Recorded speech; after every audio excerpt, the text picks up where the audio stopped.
जी welcome back नाज़रीन। और अब हम कुछ बात मौसम की कर लेते हैं जो कि बड़ा सुहाना है कराची में। तो लाहौर में भी जनाब बताया जा रहा है पंजाब भर में बारिश ने जलथल एक कर दिया है। शदीद गर्मी का जोर टूट गया है। मौसम खुशगवार होने के साथ साथ कई इलाकों में बिजली की फराहमी भी मुअत्तल हो गई है। इसी सारी सूरत हाल पर बात करने के लिए चीफ मेट सरदार सरफराज साहब ने हमें ज्वाइन किया। अस्सलाम वालेकुम सरदार साहब।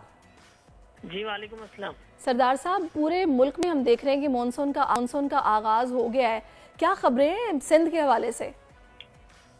जी बहुत शुक्रिया। देखें, मानसून हवाओं का ज्यादातर कन्वर्जेंस या रुख पंजाब ही की तरफ है। सिंध में तो अभी तक कोई खास ऐसी इस तरफ मानसून हवाएं आई नहीं। आज कुछ उम्मीद है, आज और कल ये जो 2 दिन है इसमें सिंध के बेशतर इलाकों में उम्मीद है कि हो सकती है कहीं लाइट रेन कहीं मॉडरेट रेन। तो कराची कह में सकते भी हैं हम आज बारिश का इम्कान है? जी कराची में भी इम्कान है, शाम में और रात में कुछ किसी हद तक इम्कान है, कह सकते हैं। अब लाइट रेन ही है, जनरली किसी किसी जगह पे मॉडरेट हो सकती है। तो सिंध के दूसरे अजला में भी सखर, लाड़काना, जैकोबाद, नवाबशाह और हैदराबाद वगैरह की तरफ, इधर बदीन, ठट्ठा वगैरह सभी जगहों में इम्कान है। कुछ ना कुछ कहीं लाइट रेन कहीं मॉडरेट रेन इम्कान है आज और कल 2 दिन। तो सिंध में तो फिलहाल इतना ही है और कोई ऐसी सिग्निफिकेंट बारिश कहीं भी नहीं तो है। यहाँ पर मानसून का बाकायदा आगाज कब होने जा रहा है? बस देखें, आज से ही उम्मीद है कि आज अगर हो जाए तो मानसून की पहली बारिश होगी कराची में। और बाकी सिंध में तो पहले हो चुकी है कुछ एरियाज में, जैसे थरपारकर और मीरपुर खास वगैरह की तरफ उन डिस्ट्रिक्ट्स में तो हुई थी। सही। तो अब उसके बाद फिर हम लोग एक्सपेक्टेशन ये रखें कि गर्मी जो है बस फिर वो भागेगी, कोई लहर गर्मी की वापस नहीं आएगी? हाँ देखिए, हब्स असल में ना कराची में और दूसरे जो जो भी कोस्टल सिटीज हैं मानसून की, उसमें ना दिनों में ये चीज़ तो रहती है कि चूंकि बहुत मॉइस्ट विंड्स होती हैं, समंदर से ऊपर आ रही होती हैं आपकी तरफ, तो जब विंड ना चले तो घुटन वाली और हब्स वाली कैफियत होती है, जैसे कि कराची में चल रही है। तो वो बेसिकली हवाओं की जो सर्कुलेशन है वो साउथ ईस्ट सिंध पर और एडजॉइनिंग राजस्थान इधर मौजूद है। तो उसकी वजह से हवा खुलकर तेज स्पीड से नहीं चल रही। तो ये जब तक खत्म नहीं होगी, अगले 2 दिन में उम्मीद है कि खत्म होगी और उसके बाद फिर 10 जुलाई के बाद हवाएं चलेंगी और मौसम कदरे बेहतर हो जाएगा। तो मानसून की जो बारिश का आप जिक्र कर रही थी वो यही 2 दिन ही मुतवक्के है और उसके बाद फिर गैप है। इक्का दुक्का जगहों पे तो हल्की फुल्की हो सकती है, लेकिन कोई ऐसे सिग्निफिकेंट नहीं है।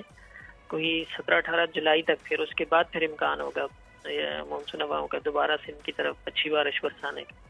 सही। अच्छा, मुझे सरदार साहब ये भी बताएगा कि पंजाब में हमने देखा है कल भी काफ़ी शदीद बारिश हुई है और आंधी भी चली है, तो पंजाब साइड पर बारिशें तवक्कुआत से ज़्यादा होंगी और अभी इस महीने जुलाई के महीने में आगे बारिशें हर दूसरे तीसरे दिन होती रहेंगी? क्या सूरत हाल रहने वाली? जी बिल्कुल होती रहेंगी ऑन एंड ऑफ। अगले 2-3 दिन जो हैं इसमें 10 तक ना, अब इतनी को जैसा बहुत हैवी स्पेल तो गुजर चुका है पंजाब में भी और बेशतर इलाकों में जो हो रहा था, और उसमें अभी 2-3 दिन में होती रहेगी। मतलब ये कि लेकिन उतनी बहुत हैवी नहीं होगी। और फिर 11 के बाद 11, 12, 13 वो तो 3 या 4 दिन होंगे, उसमें दोबारा से हैवी स्पेल है पंजाब के बेशतर इलाकों में, केपी के बेशतर इलाकों में और इसी तरह से कश्मीर साइड पे।